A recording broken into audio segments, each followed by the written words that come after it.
With Sisters of the Thorn nerfed, I'm on a mission to try and make Wood Elves great again. We've been throwing around some list design. I've obviously done a couple of streams where I've gone through the index, had a look at what options there are, and I came up with a list that I thought was pretty good. I've played a couple of games with it. I'm not going to do the full turn-by-turn breakdown the way that I normally do, but I'll probably spend 10 or 15 minutes on each game, maybe a little bit less on the first game because that was quite a short game. And then I'm going to talk about what changes I think need to happen, what impressed me, where I might go with the list after this. So, coming up, we've got the list. The list hasn't imported fully into the Warhol text screen, so I'm just going to show you the list here and kind of walk through why the decisions I made ended up in this list. So, this is a double stag list and it's a double caster list, and I think that's probably wrong. We're going to make some changes and cut some pieces. There's also a Shadow Dancer without any upgrades, but with the Spear of Leok, and that's something that I'm willing to play around with, but it didn't do super well for me in either game. So first of all, we've got the Lord, who's the general. The loadout I've gone for is the Annoyance of Netlings, so that is the -1 to be hit in a challenge. Resplendent of Luminescence, give me magical attacks in case I come up against the Green Knight. And then I've gone, I'm on a stag, I've got a shield, so I've got a 2-up save against shooting because I'm wearing the Armor of Destiny. Heavy armor for a 5-up, shield for a 4-up, and then Armored Hide 2 to get me to that 2-up save against shooting, 3-up save in combat. Great weapon elves are really good in combat, I find. And the Armor of Destiny gives me a 4-up ward save. This is not a loadout that I like, but it is a loadout I've gone with because I wanted to fit all of these characters in. And that's one of the reasons that I'm going to make a change. I want to make this Lord more effective because I found in both games I was not as comfortable throwing the Glade Lord into combat as I normally am. I've also got a Glade Captain. This Captain has got, again, a 2-up save against shooting, a 3-up save in combat, and that's because they've got the Helm of the Hunt. This gives me +1 to my save. On top of the light armor, the shield, the Armored Hide 2 gets me a 2 or 2-up. And the Helm of the Hunt gives you +1 weapon skill and +1 attack on the charge. So you're effectively a Glade Lord if you charge, or, if you follow up after your opponent falls back in good order. Something like that, or you overrun into a new unit. So it's, you still hit pretty hard and the stag's pretty okay in combat as well. However, it's really squishy. You've got 3 wounds at T4 with a 2-up save and no ward save, which is not bad, but it's 176 points and you're kind of running around naked. So I think the Glade Captain might come out. As much as I like the double stag, it might not be worth doing. We've got the level 4 with Battle Magic, Oaken Stave, and Ruby Ring of Ruin. Obviously, with the change to Lore Familiar, or the clarification to Lore Familiar, we now know that we can't take Lore Familiar, pick our spells, and also take Tree Singing, one of the signature spells. That's actually quite a big nerf to Wood Elves, I think.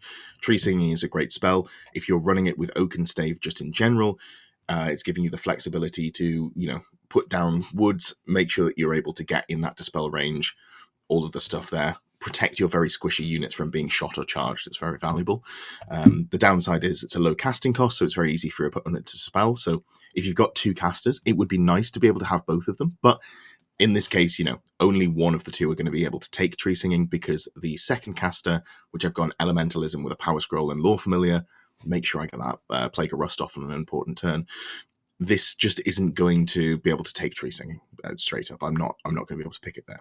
I've also got a Shadow Dancer who is strikes first, weapon skill 8, 3 attacks, 4 on the charge because of Furious Charge. But good luck getting a charge, with movement 5 infantry in this game. And you've also got, I think I mentioned Killing Blow. You put them with a unit of War Dancers so they can give you +1 attack or they can give you extra AP. It's an interesting package. I think it's an interesting package. It didn't do well for me, but I did roll horrendously. So I'm willing to give them a little bit more playtime. So that's 990 points into into characters. I think the Captain comes out, and I think I play around with the spell laws here. I wanted Battle Magic because I feel like you need the range damage to do a lot as a Wood Elf player. Obviously, I've built around a poison shooting list. Having the spells to do more damage is good, but I wasn't actually very impressed with the level 4 Battle Magic caster, so maybe we make some change. Now that we're not spamming Pillar of Fire, it's easier to justify not having that in. Obviously, the level 2 Elementalism with Power Scroll is all well and good, but that means you're only reliably getting off the cast once. You're not getting off a second time, which is maybe a problem as well. So we'll play around with the characters later on. Into core, we've got double Deepwood Scouts. This is standard, 2 units of 8, Hagbane Tips and Musicians. Not much to say there other than Scout now being clarified that counts towards your Who Goes First, which is definitely a nerf for Wood Elves. This means that your more likely going to be deploying them or just accepting that you're probably going second, which is a little bit of a downside. Glade Guard, 5 models with Hagbane Tips and a Musician, just very standard there. 2 units of Glade Riders. These are a little bit more off the beaten path. The first unit you expect to see. I've given both of them reserve move. I've given them both full command. And one has got the Vanguard banner, the unit of 7, and that's what the stags can attach to in the in setup when you're deploying, and that gives them a Vanguard move as well. The unit of 8, I've given them the Banner of Midsummer's Eve, which is ignores cover, which is just quite nice to have in terms of not having to worry about clipping through units or, obscuring yourself with your own models, all of those good things. Both have got full command because Musician's great for a unit that's going to run away and try to rally. Standard Bearer for the Magic Standards. Champions are only in because both of them are going to have characters attached to, because you probably want to soak a challenge. Elf characters do not like being attacked by a dragon, that's for sure. So it gives you a little bit of a delaying tactic for your characters being killed. Then in special, we've got another unit of 8 Deepwood Scouts, taking us up to 3, and a unit of 8 War Dancers with additional hand weapons and a Potion of Strength. So this is interesting. The stat line here is 1 attack base, or 2 attacks for the Bladesinger, additional hand weapon, and also you've got Furious Charge. So if you get the charge, you get up to 4 attacks. Also, you've got the Dancers of Leoc special rule, which if you look at those, you can pick one of 4. The 2 good ones are AP2 on your attacks or an extra attack. So you can get up to 5 attacks with this War Dancer, and the Potion of Strength bumps you from Strength 3 to Strength 5 on average. Even 4 attacks, Strength 5, AP2 is pretty good. Your Weapon Skill 6, you're probably hitting most things on 3s, you're winning most things on 3s or 2s. So this unit's interesting, but I think 8 is maybe a little bit too big. I probably want to shave some points on that. First game I played against Nick, and Nick played a very quite standard Grand Army list, I would say. There's a couple of different choices in here, but the bones of it are very similar. So you've got the Duke with the 2-up save and the immune to multi-damage, also heroic killing blow, Monster Slayer and killing blow. So this is a Duke who's able to fly around, be reasonably tanky, not die to incidental firepower, and potentially just kill dragons and all that good stuff. We've got the Baron with Ogre Blade and Virtue of Knightly Temper.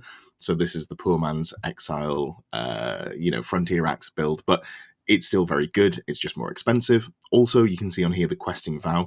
Nick's been playing around with the Questing Vow, which I think is very interesting. You, instead of just taking the Grail Vow natively, which is good, but it does mean that you're unable to ever run away. This gives you a little bit of flexibility, gives you stubborn and re-rolling fear, terror, and panic checks, I believe.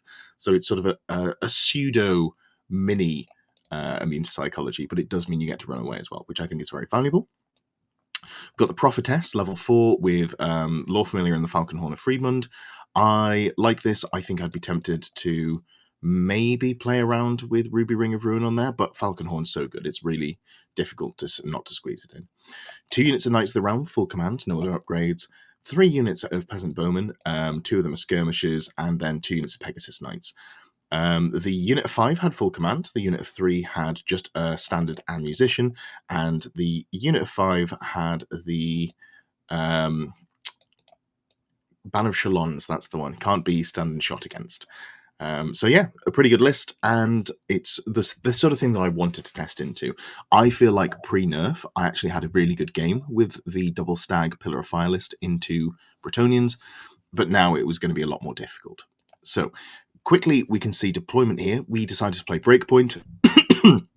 The game didn't actually get to the point of breaking, I don't think, but we did play through quite a very quick, violent game. I had put the Glade Riders on the left here behind the hill, with the opportunity to attach the characters to them if I wanted to. Then I've put my wood in the center here, and I've sort of bunkered up around this center wood, and I've scouted some deep wood. I deployed the scouts here, just normal deployment, and I decided that I was going to put 2 units of Deepwood Scouts over on the left.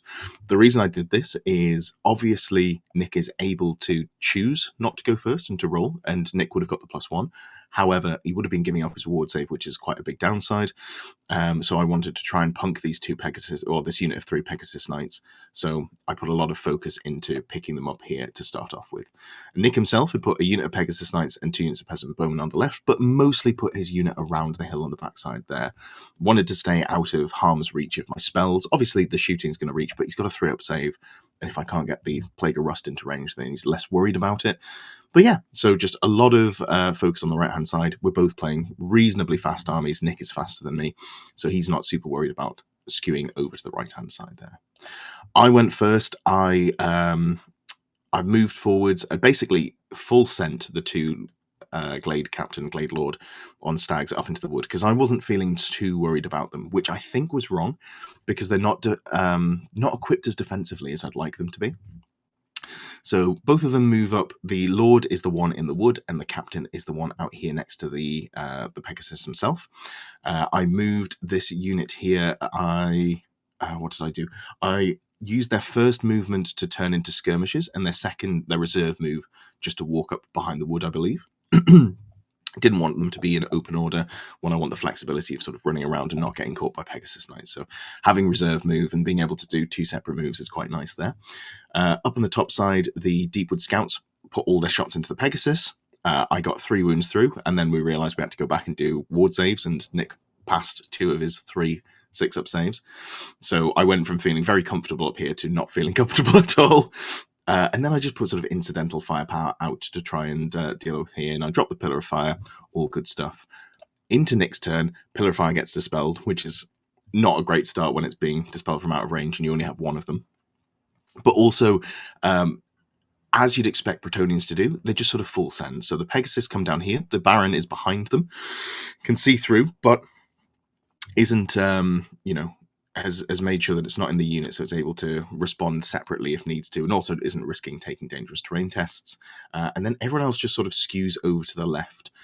The Pegasus Knights charge my Glade Lord, and I was like, yeah, sure, let's go for it. And then turns out that was the wrong decision, because I ended up losing 2 wounds and then another wound to dangerous terrain, which really sucked. So from the off, I was already on the back foot here, where I've got my Glade Lord down to a single wound, and that's one of the big bully pieces in the Bretonnian matchup. So I was a little concerned about how that was going to go.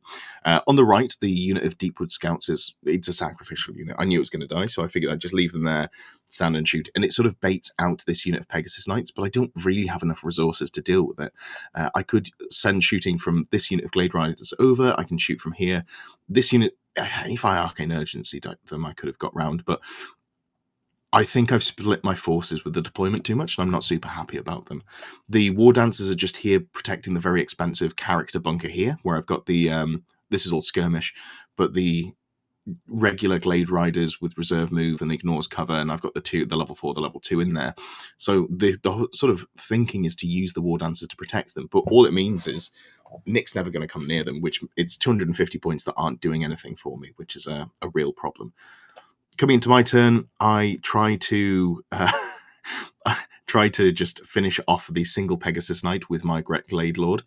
So remember, this is a sustained combat, so there's no bonuses, no lance charge or lance attacks or furious charge for the Pegasus Knight. So there's 3 attacks coming from this model, whereas I've got 4 attacks with a great weapon. I've got 2 attacks with a stag and a stomp attack. Anyway, so I lose combat, roll an 11 on my leadership test and fully flee.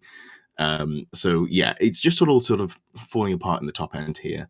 I decide I need to do something. So over on the left-hand side, I come out, make sure I've got a wood here. So I'm out of dispel range, but out of my opponent's dispel range, but in his dispel range. So I can dispel him with my 27-inch dispel. And I'm kind of aiming to pick up all this stuff in the center, but just everything keeps going wrong. And I've found the big thing is not having the Pillar of Fire to smooth out the unreliability of poison shooting. Poison shooting's good, but when you're shooting units of 8, you might just roll no hits. Like, not even no poison, you might just roll no hits. And that happened a few times. Or your opponent might just pass all of their armor saves, which is a problem. And it's part of the reason I moved up here, so I can try and get in range to Plague of Rust next turn. But I think because I've split my forces too much, and it's something that I'm used to being able to get away with because of a Pillar of Fire, doing a lot of heavy lifting. Those like multiple strength 3 hits at AP2 are quite valuable into especially Bretonians, where I'm wounding on 4s or 5s. Yeah, I'm just really lacking the punch that I'm used to having. The game doesn't go on much longer. Nick charges my Glade Lord, who flees off the table and then overruns into the unit of Deepwood Scouts, kills them as well. Over here, my Glade Captain goes into the unit of, kills the infantry that it's next to and then runs into the unit of Glade Knights. Not Glade Knights, Knights of the Realm. Pegasus Knights deal with the Deepwood Scouts down at the bottom. I get lucky and he loses an entire model to dangerous terrain. Fantastic for me, but I've lost a lot of the punch in my list, and you can see here we play out my turn 3. I set up and I try and get some shots in, but I'm just not killing things. And even though the numbers of models for Nick are quite low, what it ends up translating into is he's got a lot of points scored, especially when we come into I just gave up there when the Glade Captain was killed by the Pillar of Fire.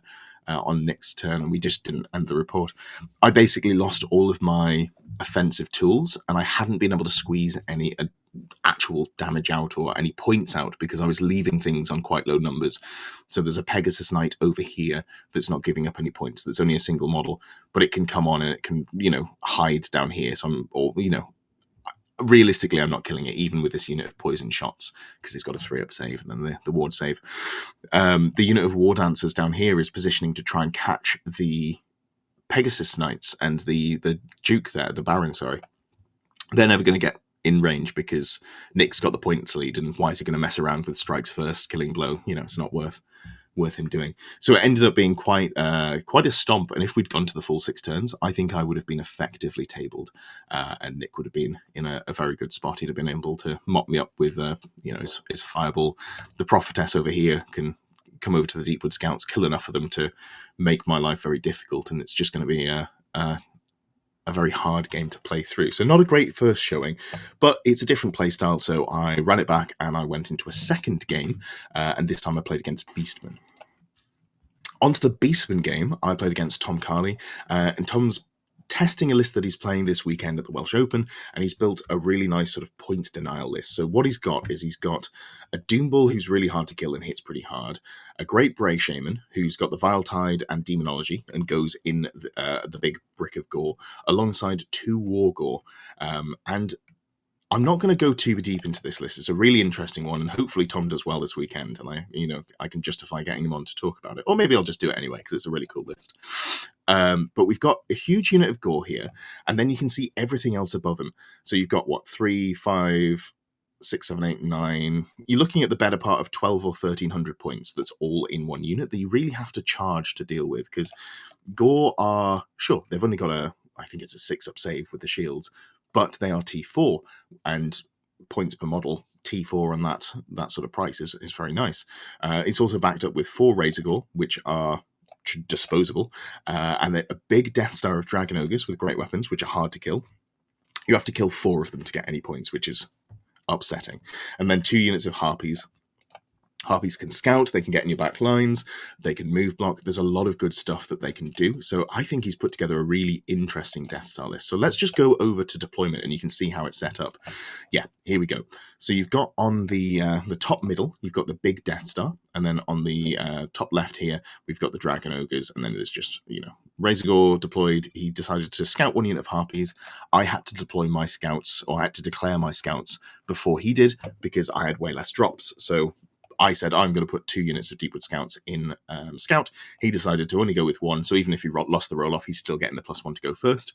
Very valuable on an aggressive army like Beastmen, where you want to just close the gap as fast as possible. As for myself, I've got my wood over here next to a hill, and I'm just sort of bunkered around this corner here. As soon as I saw where the Dragon Ogres were going, I decided I didn't really want to deal with them. In retrospect, I think I probably should have gone the other way around, but as I said, Tom had more drops, so it was difficult for me to play around with that. The unit of Glade Riders down here at the bottom, that's the one with the Vanguard banner.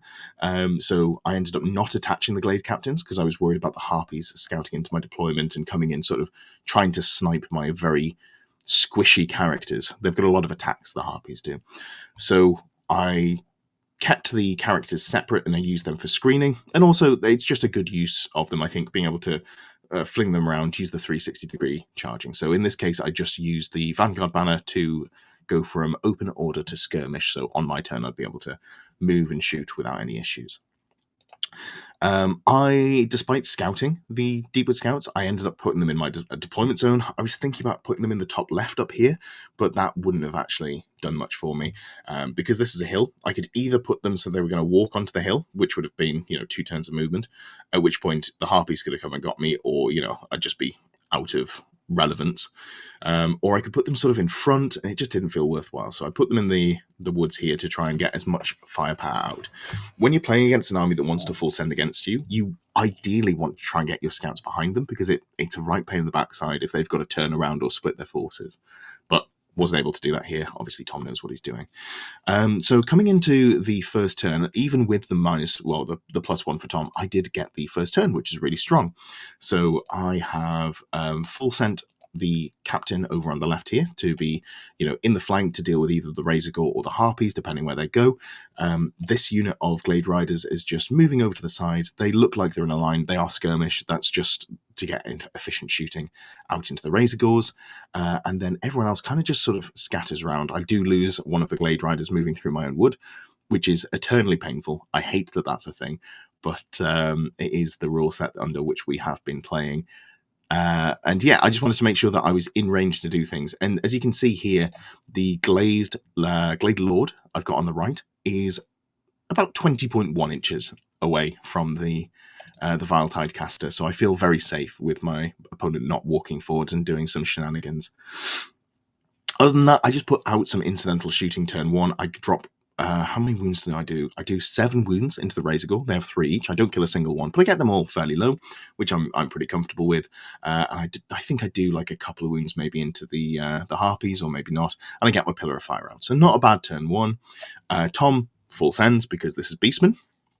And then the game sort of devolves from there in terms of I just try and dance around him and pick him off. So if we go through quickly, you can see Tom's turn is literally just full send towards me, doesn't cast any spells. I think rolls on the Gaze of the Gods just to see what it gets. Gets a 6 on his, I want to say, on his Great Bray Shaman. So the Great Bray Shaman is now, leadership 9 and an additional strength, which is nice. But yeah, nothing else happens.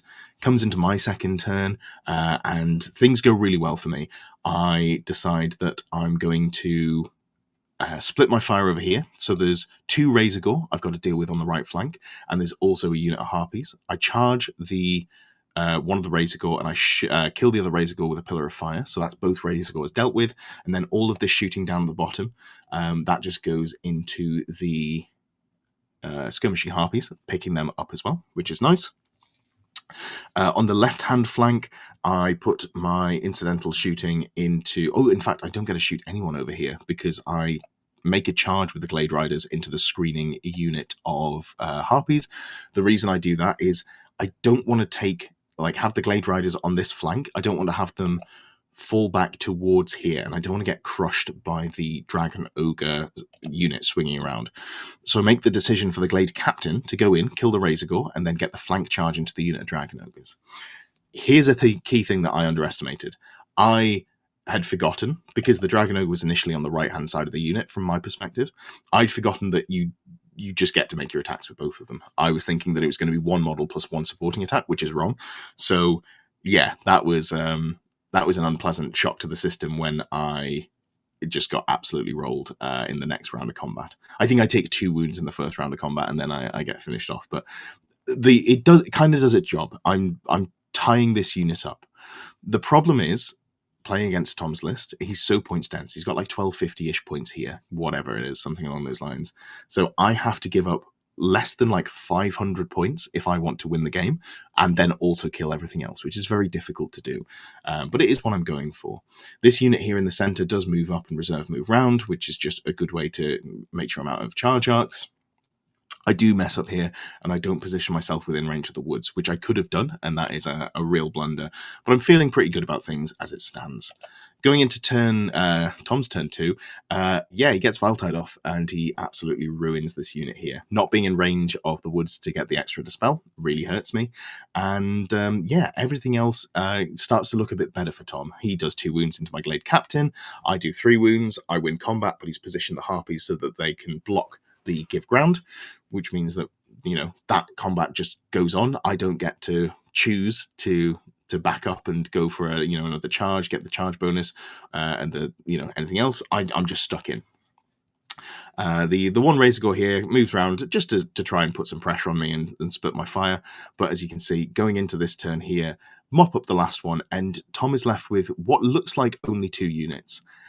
However, it is almost all of his points tied up in those 2 units, and I find it very difficult to mop through. So we can speed through the rest of the game. On here, you can see this combat. The Dragon Ogres, they kill the Glade Captain, which is not super surprising given that there were 2 of them attacking me. I get to make my attacks back into him, and I completely whiff, which means that there's 2 Dragon Ogres swinging at me. This is upsetting, but realistically, even if there was only 1 Dragon Ogre swinging at me, I probably should die there. So it's not the end of the world. It's just one of those where I would have liked to have done at least 1 wound, please, to kill that Dragon Ogre. I decide to move out with the War Dancers. This is a little bit of a limit test. When I was talking to Tom, we were having a good time just sort of limit testing, making sure that our list worked in the way we expected it to. And I said to him, if I move the War Dancers out, will you allow me to charge you? Would you promise not to Viletide me so we can see how this combat goes? Because he was very keen to get into combat with the War Dancers as well. So we agreed that, which meant that we were going to have a combat where I was going to test out the War Dancers' effectiveness, which is good. That's what I wanted to do. I wanted to see if it was worth playing around with. As a concession, I did end up moving them so that Tom was able to charge me, because he promised not to Viletide me, so I've got to give him something back, realistically, if I'm playing this as a tournament game, I'm at a point where I can probably force out a draw or a very small win, because I've killed all of the stuff around and I haven't really given out many points. So what I would be doing is keeping my caster up here in the woods in the top right to make sure that I'm dispelling most of Tom's spells. I don't want him to get the Viletide off.